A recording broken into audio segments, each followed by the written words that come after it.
간수장이 받은 은혜라는 제목으로 여러분들과 함께 말씀을 나누도록 하겠습니다. 자, 오늘 말씀은 여러분들이 너무나도 잘 아시는 요셉의 스토리고요. 본문 말씀은 그 중에서도 요셉이 보디발의 아내로부터 억울한 누명을 쓰고 감옥에 갇혔을 때의 이야기를 기록한 글입니다.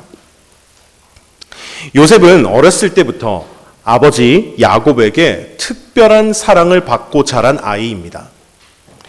어느 형제들보다 요셉이 더 아버지에게 사랑을 많이 받았습니다.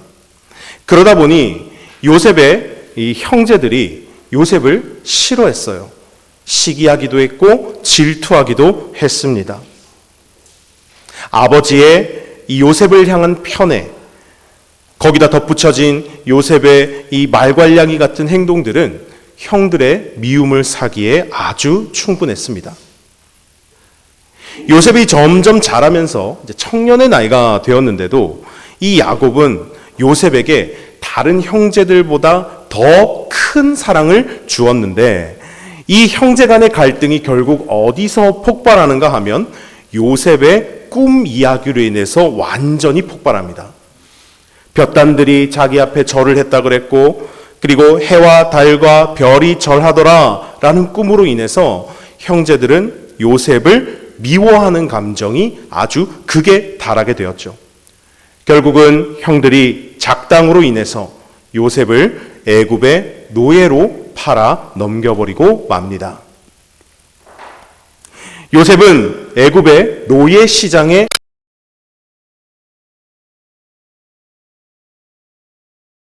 자신의 운명이 어떻게 될는지가 알 수가 없어서 아마 스스로도 많이 두려웠을 것입니다.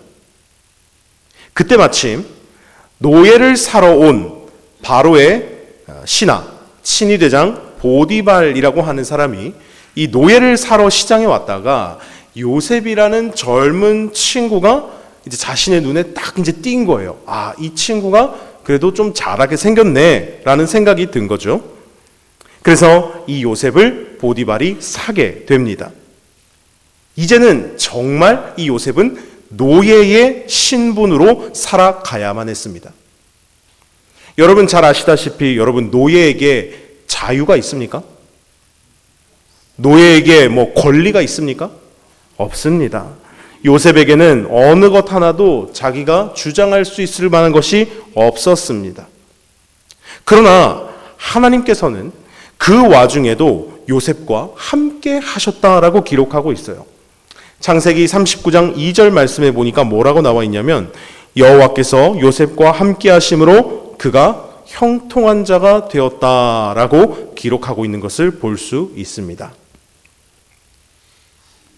보디발이 요셉을 이제 사왔습니다. 이 친구가 이제 집에 이제 일들을 맡기면서 이 친구가 집에서 어떻게 일하는지를 옆에서 꾸준히 이렇게 지켜보았죠. 그런데 생각보다 일을 잘해요. 맡겨진 일을 잘해요. 또 적응하는 능력이 너무 좋은 거예요. 근본도 모르는 이런 어린 히브리 노예가 너무 성실하게 일을 잘 해내는 거죠. 자신에게 맡겨진 일을 척척척 잘 해내는 것을 보니 보디발의 마음에 쏙 들었나 봅니다. 그렇게 한참을 지켜본 이 보디발이 요셉을 크게 신임하게 되고 급기야는 자신의 온 집, 그 자기의 온 집에 가정 총무를 담당하는 일을 맡겨요. 노예가 날고 뛰어봐야 노예지만 요셉은 그 노예들 중에서도 가장 중요한 중직, 그러니까 이 가정의 모든 사무 전반을 맡게 되는 일을 바로 이 노예로 팔려간 요셉이 하게 되었다라는 것입니다. 이렇게 요셉은 집 안에서 꽤 이름이 알려진 사람이 되었던 것 같습니다. 그런데 이런 요셉을 유심히 관찰하는 또 한 사람이 있었죠. 그 사람이 누굴까요? 보디발의 아내였습니다. 어느 날 보디발의 아내가 요셉에게 와서 유혹을 하는 거예요. 요셉, 나 당신 너무 마음에 들어요. 나랑 같이 오늘 동침해요. 나 이대 나온 여자야. 하면서 나 괜찮은 여자야 라는 것을 이게 막 자랑을 하는 거죠. 요셉이 경악을 금치 못하고 그 자리를 뿌리치고 나왔습니다.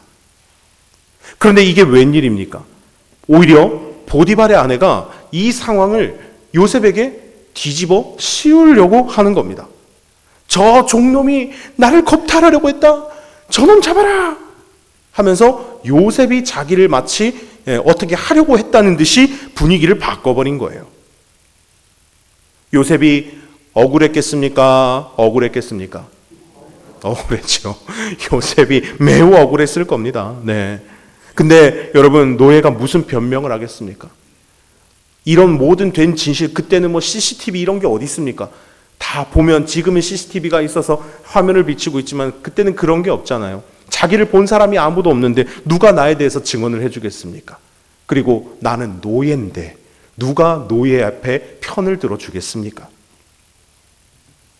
보디발이 이 상황을 놓고 머리 끝까지 화가 났고 결국은 요셉을 자신의 집에 있는 그 지하 감옥에다가 집어 넣어버립니다.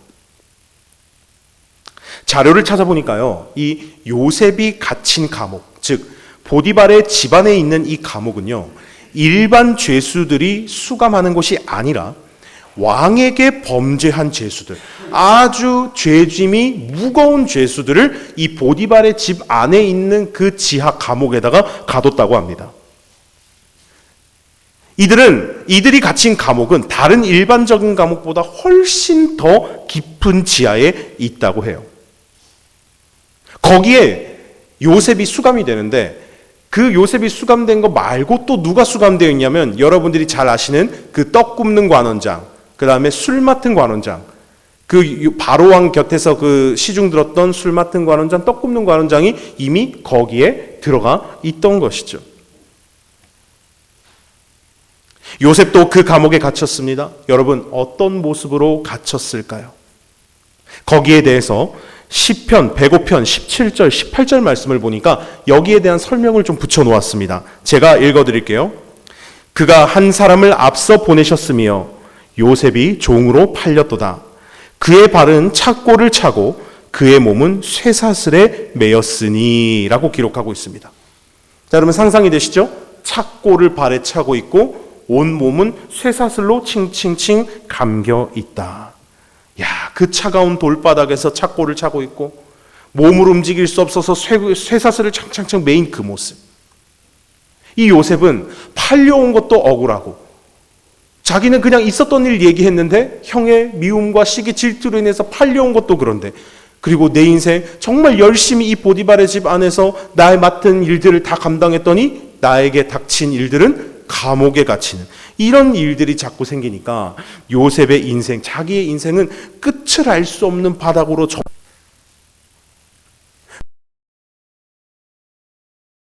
그런데 시편 105편 19절 말씀을 보니까 뭐라고 나와 있냐면요. 곧 여호와의 말씀이 응할 때까지라 그의 말씀이 그를 단련하였도다라고 말씀하고 있고요. 그러니까 이 요셉이 갇히게 된 계기가 자기의 잘못과 문제 때문에 갇힌 게 아니라 하나님의 말씀이 응할 때까지. 그러니까 하나님의 말씀대로 요셉 인생은 흘러가고 있었던 거예요. 그러니까 하나님이 이 인생을 여기로 감옥으로 인도하신 것도 하나님의 말씀이 응할 때까지인 거고 그의 말씀이 그를 단련했다. 결과적으로 이렇게 어려운 과정을 지나온 이런 모든 세월들도 다 하나님께서 그를 단련시킨 과정들이었다라는 것입니다. 그리고 또 오늘 본문 21절 말씀에 보면 뭐라고 나와 있냐면요. 여호와께서 요셉과 함께 하시고 그에게 인자를 더하사. 할렐루야. 하나님의 계획은 요셉을 그 감옥 속에 머물게만 하지는 않으셨던 거예요. 옥중에서도 요셉을 눈동자같이 시키시고 그의 인생을 거기서도 이끌어 가신 하나님의 일하심을 보게 되는 것입니다. 결국은 하나님께서 요셉을 정말 그 인생에 감당치도 못할 수많은 훈련의 과정과 또 순종의 과정, 그리고 그 믿음의 과정들을 거치게 하셔서 결과적으로는 나중에 애굽의 총리까지 이끌어 가시는 그런 모습을 우리는 이 창세기의 내용을, 요셉의 이야기를 볼 수 있게 되는 것입니다. 자, 이렇게까지 여러분들이 요셉에 대한 이야기를 아마 잘 알고 계실 거예요. 자, 그런데 오늘 본문 말씀을 좀 묵상하면서 한 가지 재미있는 포인트가 숨어 있었습니다. 그게 뭐냐면 오늘 21절 말씀인데, 우리 21절 말씀 다시 한번 읽어볼까요? 시작. 여호와께서 요셉과 함께 하시고 간수장에게 은혜를 받게 하시매. 아멘. 하나님께서 옥에 갇힌 요셉과 함께 하시는데 요셉에게 인자를 더하셨다 그랬습니다. 거기서도 하나님의 손길이 요셉에게 닿았던 거예요. 그런데 요셉에게 인자를 더하신 일 때문에 전혀 상관이 없는 그 옆에 있던 감옥을 관리하는 간수장이 은혜를 받더라는 거예요. 하나님의 손길은 요셉에게 미쳤는데 요셉이 은혜를 받음으로 말미암아, 하나님의 인자하심을 받음으로 말미암아 그 옆에 있던 간수장이 은혜를 받더란 말이죠. 여러분, 이 내용이 이해가 되십니까? 여호와께 함께 하심의 복은 요셉이 받았는데 왜 덩달아 그 옆 사람도 은혜를 받게 되느냐는 것이죠. 도대체 무슨 일이 있었길래 간수장이 은혜를 받았다라는 표현을 이 성경에 기록했을까요? 무슨 은혜를 받았길래 간수장이 옥중 죄수를 다 요셉의 손에 또 맡기고, 무슨 은혜를 받았길래 재반 사물을 다 요셉이 처리하고, 무슨 은혜를 받았길래 그의 손에 맡긴 것을 무엇이든지 살펴보지, 돌아보지도 않을 정도로 요셉을 믿었던 것일까요? 먼저 우리는 이 간수장이라는 사람에 대해서 우리는 좀 알 필요가 있습니다. 개역 한글판 성경에는 전옥이라고 기록했습니다. 전옥, 이는 곧 교도소의 우두머리를 뜻하는 말입니다. 전옥, 우두머리예요. 여러분, 간수장이 그 감옥을 맡는 우두머리인데, 여러분, 간수장 하려면 성격이 어떠해야 될까요? 한번 상상해 보시겠습니까? 간수장 정도 하려면, 전옥 정도 하려면은 성격이 어떠해야 될까요? 저처럼 이렇게 마음이 아름답고 얼굴이 예쁘고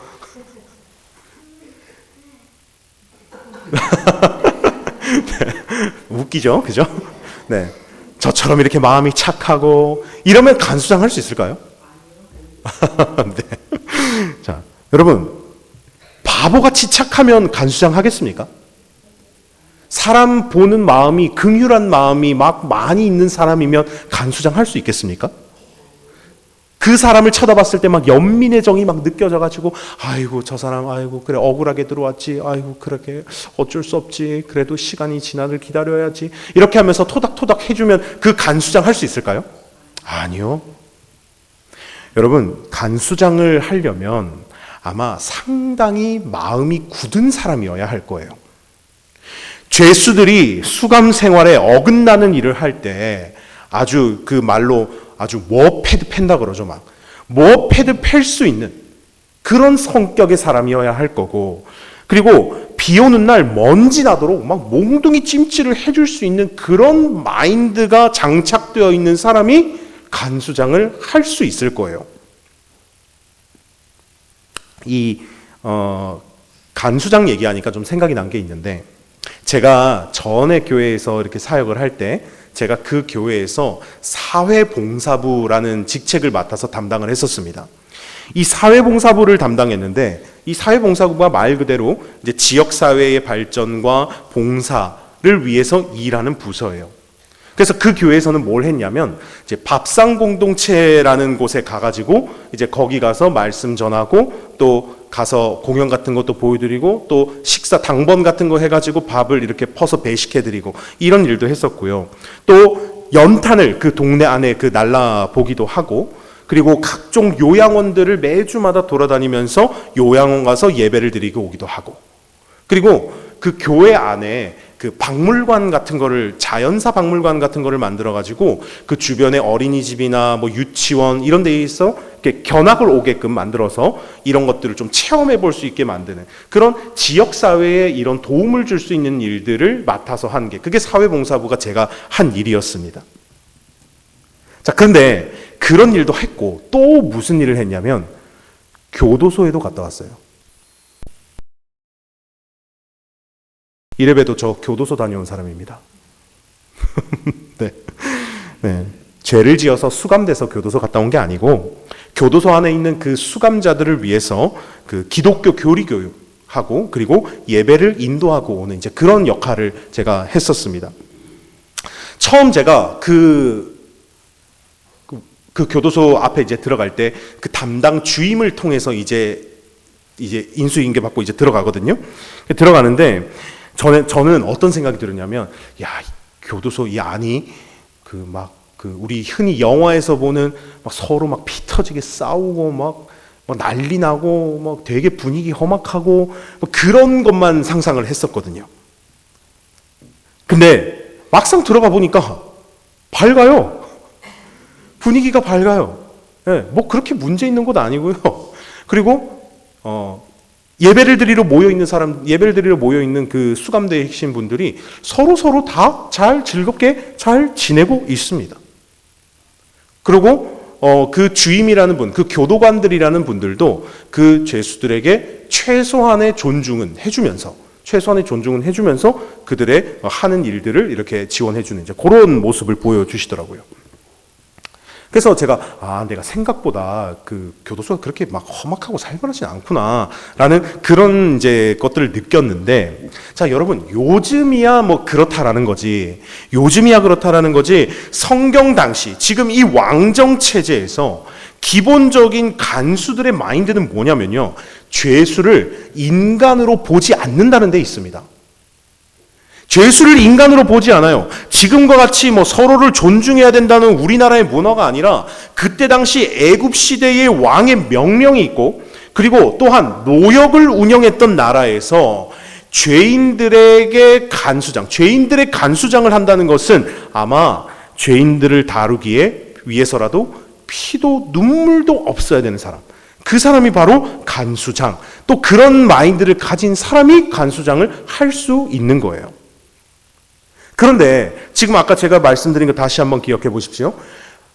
여호와의 손에 인자하심이 지금 요셉에게 더해졌는데, 이 요셉에게 더해진 인자함 때문에 간수장이 은혜를 받았대요. 자, 이게 무슨 얘기인가? 자, 이거는 크게 두 가지로 우리가 좀 살펴볼 수 있겠습니다. 자, 첫 번째, 간수장이 받은 은혜는 뭐냐면 선한 사람, 성실한 사람을 만난 거예요. 선한 사람, 성실한 사람. 이거는 육신의 축복입니다. 사람 잘 만난 축복이에요. 자, 여러분들 상상력을 조금만 더 제가 끌어내 보겠습니다. 보디발의 아내, 어떤 사람이었을까요? 평소에 그런 거 전혀 문제가 없던 사람인데 유독 요셉에게 끌려가지고 평소에는 하던 짓, 관심도 없던 짓, 안 했던 짓이 갑자기 요셉 보면서 그런 행동이 나왔을까? 라고 생각해 보면 저는 그렇지 않을 거라고 생각합니다. 왜냐하면 사람이 성격이 그게 한순간에 그렇게 뒤바뀌고 그런 게 아니거든요. 그러니까 무슨 말이냐면 보디발의 아내라는 사람은 이미 약간의 그런 느낌이 있는 여인인 거예요. 이미 그런 느낌이 살짝 있는 거예요. 평생을 바르게 산 사람이 한순간에 돌변해가지고 저 남자한테 가가지고 막 윙크 막 이렇게 하고 막 유혹하고 그렇게 안 한단 말이죠. 그런 거 보면 아마 이 보디발의 아내는 아마 평소에 조금 그런 쪽으로 뭔가 있지 않았을까 하는 생각이 드는 거예요. 그러면서 이 간수장이 끌려온 요셉 딱 들어오는 거 보면서 도대체 이놈 죄명은 뭐냐 딱 봤을 때 보디발의 아내를 겁탈하려고 했던 죄명 딱 이렇게 딱 찍고 들어오니까 그렇구나. 그치, 적혀져 있는 건 그렇게 적혀 있지만 아마 그런 게 조금 느껴지지 않았을까 하는 그런 생각이 드는 거예요. 아이고, 저 보디발의 아내 때문에 희생양 들어왔구나.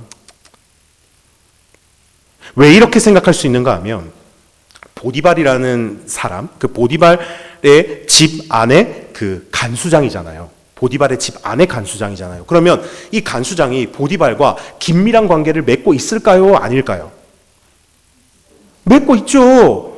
왜냐하면 왕의 죄수들을, 그 중한 죄수들을 다루는 집의 간수장인데, 이 간수장이 지금 어떻게, 지금 밑에 죄수들이 어떻게 관리가 되고 있고 누가 있는지 이런 것들이 면밀하게 얘기가 되어야 보디발도 가서 보고를 하고 이렇게 운영되고 있습니다라는 걸 얘기하잖아요.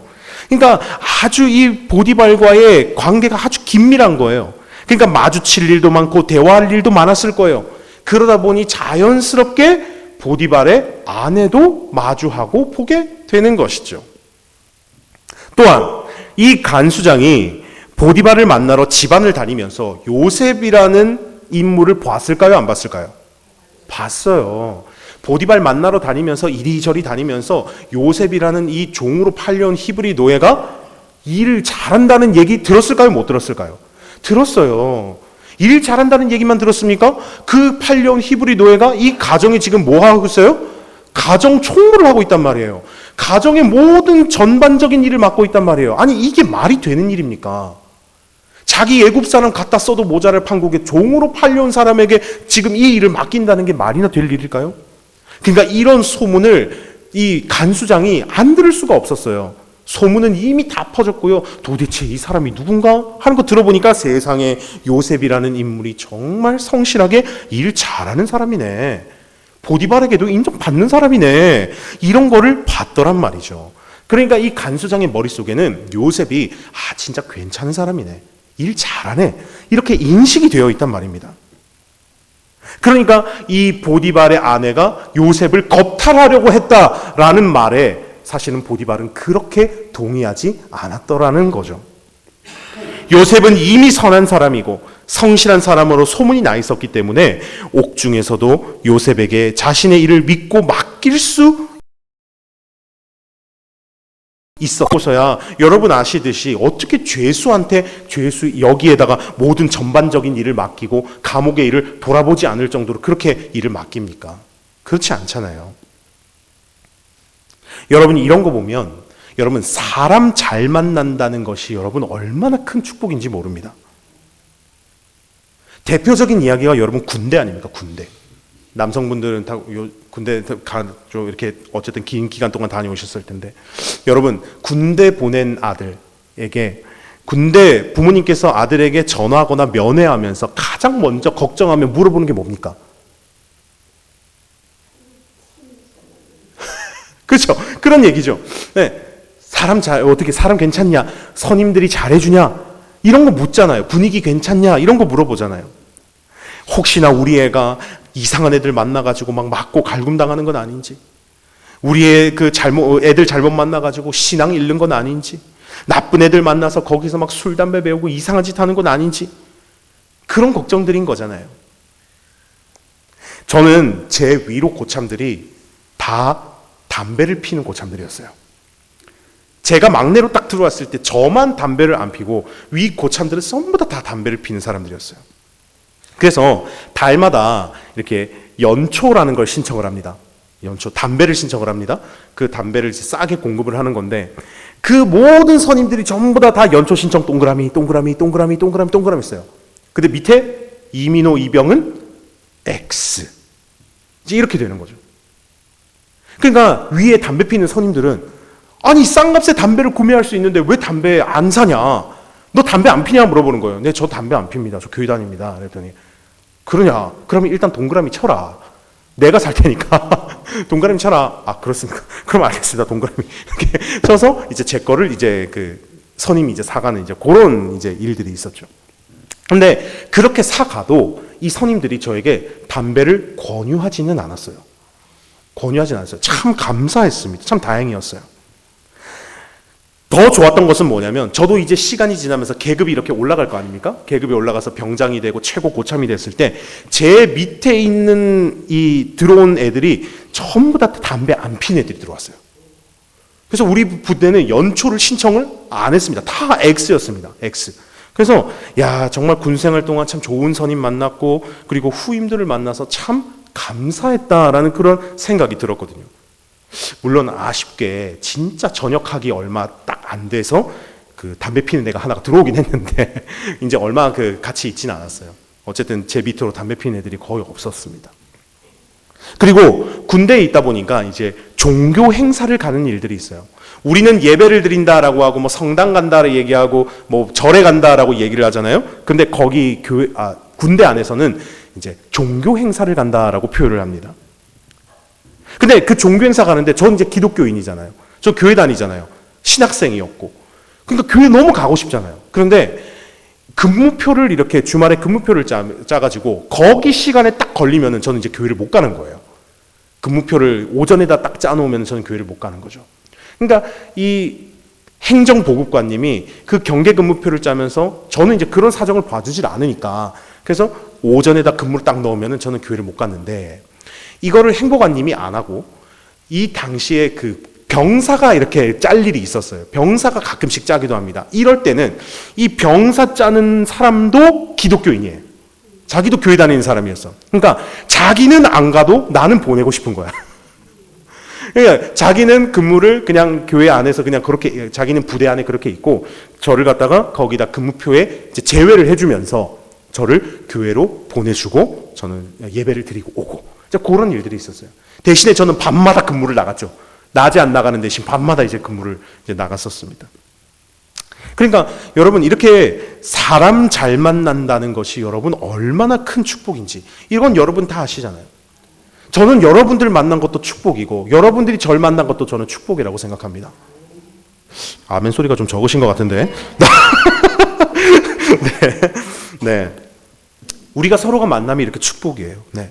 간수장은 여러분 선한 사람, 성실한 사람, 이 요셉을 만나서 은혜를 받게 된 거예요.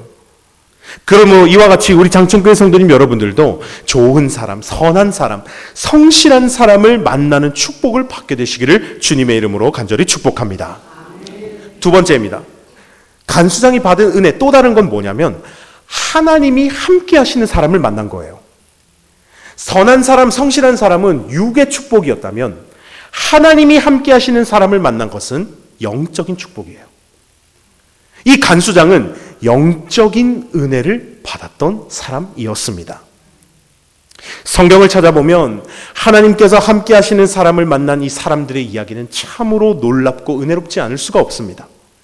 모세를 만난 이스라엘 백성들은요 430년의 고역에서 건져지는 축복을 받았고요. 다윗을 만난 이스라엘 백성들은요 나라의 평안과 부를 경험하는 축복을 받았고요. 엘리야를 만난 사르밧 과부는 흉년이 지나기까지 먹을 것이 떨어지지 않는 축복을 받았고요. 엘리사를 만난 나아만 장군은 자기의 나병이 고침받는 축복을 받았고요. 이사야를 만난 히스기야 왕은 15년을 더 살게 되는 축복을 받았고요. 요나를 만난 니느웨 백성은 회개하여 하나님께로 돌아오게 되는 축복을 받았고요. 베드로를 만난 사람들은 3,000명 그 이상이 예수의 품 안으로 하나님의 품 안으로 돌아오게 되는 축복을 받았고요. 그리고 마지막으로 예수님을 만난 우리 모두는 천국이라는 축복을 소유하게 된 줄 여러분 믿으시기를 바랍니다. 네. 간수장은요 하나님이 함께 하시는 이 요셉이라는 인물을 만나서 영적인 은혜를 받게 되었던 거예요.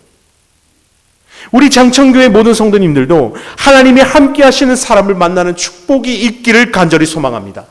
내 삶이 동서남북 어디로 갈 때마다 하나님의 사람을 만나서 내 영혼이 은혜로 충만케 되는 축복이 여러분들 삶에 있기를 간절히 소망합니다. 우리가 뭐 육적인 축복도 받자, 영적인 축복도 받자, 선한 사람, 뭐 은혜로운 사람 만나자라고 얘기는 하는데 그러면 여러분들은 은혜를 받는 사람으로만 남으시겠습니까? 아니죠. 여러분들이 은혜 받는 거 좋습니다. 저 은혜 받기를 원합니다. 그런데 저는 더 나아가서 여러분들이 은혜를 받는 사람에서만 그치는 게 아니라 은혜를 끼쳐줄 수 있는 사람이 되기를 간절히 소망합니다. 네, 은혜를 흘려줄 수 있는 사람이 되어야죠. 어디를 가도 하나님이 동행하시는 사람으로서 내 만나는 모든 사람에게마다 육적인 축복도 줄 수 있고 영적인 축복도 줄 수 있는 사람이 되어야죠. 어디를 가서 누구를 만나도 여러분들의 형상을 보면서 그 안에서 예수님을 발견하는 사람이 되기를 간절히 소망합니다. 그렇게 하기 위해서는 우리가 평소에 선해야 돼요. 평소에 성실해야 되고요. 평소에 하나님과 가까워야 되고요. 여러분, 선함과 착함과 성실한 게 그냥 단순히 그냥 등 딱 이렇게 180도 돌리면 나오는 그런 성품들이 아니잖아요. 착함과 의로움, 성실함 이런 것들은 내 삶에 누누이 차곡차곡 쌓아온 성품들, 열매들이란 말이에요. 그러니 여러분, 끊임없는 노력 없이는 결코 얻어질 수 없는 이 선함, 착함, 그리고 의로움, 성실함 이런 것들을 여러분들의 삶에서 계속해서 쌓아나감으로 인해서 여러분들이 만나는 모든 사람마다 여러분들이 축복을 베풀어 줄 수 있는 귀한 성도님들이 되시기를 간절히 소망합니다. 여러분, 선해지고 싶으세요? 선해지고 싶으시면 여러분 기도하셔야 됩니다. 여러분들도 다 아시겠지만 여러분, 기도하는 내용이 뭡니까? 우리 항상 하나님 앞에 나오면 하는 얘기가 뭐예요? 주님, 내가 부족한 자예요. 나 부족합니다. 주님 용서해 주세요. 회개하는 기도 여러분 계속해서 하시잖아요. 내가 늘 부족하다는 것을 기도함으로 고백하면 부족함을 아버지 채워주시는 그 하나님께서 여러분들의 기도 응답을 들으시고 여러분들의 모습을 통해서 많은 이들을 만나게 하시고 그들에게 하나님의 이름을 전파되게끔 여러분들을 사용하시는 것이에요. 또 여러분, 성실해지고 싶으십니까? 여러분, 하나님의 말씀을 계속해서 묵상해야 됩니다. 하나님의 말씀은 거울과 같아서요, 나를 늘 점검할 수 있는 가장 확실한 기준이 바로 이 말씀이에요. 어떤 무엇이든지 간에 성경에 대하여 옳은 것과 옳지 않은 것을 여러분 분별할 수 있어야 합니다. 여러분, 그렇게 말씀 앞에 비추어 봤을 때 옳은 것이라면 과감히 행하시고 옳지 않은 것이라면 과감히 버리십시오. 그게 여러분, 내가 성실해질 수 있는 방법입니다. 여러분, 하나님과 더 가까워지고 싶으세요? 예배에 최선을 다하시기 바랍니다. 주일 예배, 수요 예배, 새벽 예배, 각종 예배 등등등에 여러분 최선을 다하세요. 하나님과 가까워지려면 여러분, 하나님이 계신 곳으로 나와야죠. 나는 가만히 자리 펴놓고 있고 하나님이 나 있는 곳으로 오십시오라고 얘기하면 여러분, 이건 완전 날로 먹는 신앙이잖아요. 하나님은 그런 신앙 원하지 않으세요? 하나님 앞에 나와 주의 전에 나와 무릎 꿇는 신앙, 하나님은 그 신앙을 원하신다라는 것입니다. 저는 정말 간절히 바랍니다. 우리 장천교회 모든 성도님 거하는 곳곳마다 여러분들 한 사람 한 사람으로 인하여서 거기 머무는 사람들이 은혜를 받게 되는 축복의 통로가 되시기를 바랍니다. 우리 가정에서도 나로 인하여 가족들이 복을 받고, 우리의 직장과 삶터에서도 나를 만나는 모든 사람마다 나로 인하여 사람이 힘을 얻고 소생하게 되는 역사, 그 일에 쓰임받는 사람이 바로 우리 장천교회 모든 성도님들이 다 되시기를 주님의 이름으로 간절히 축원합니다. 기도하겠습니다.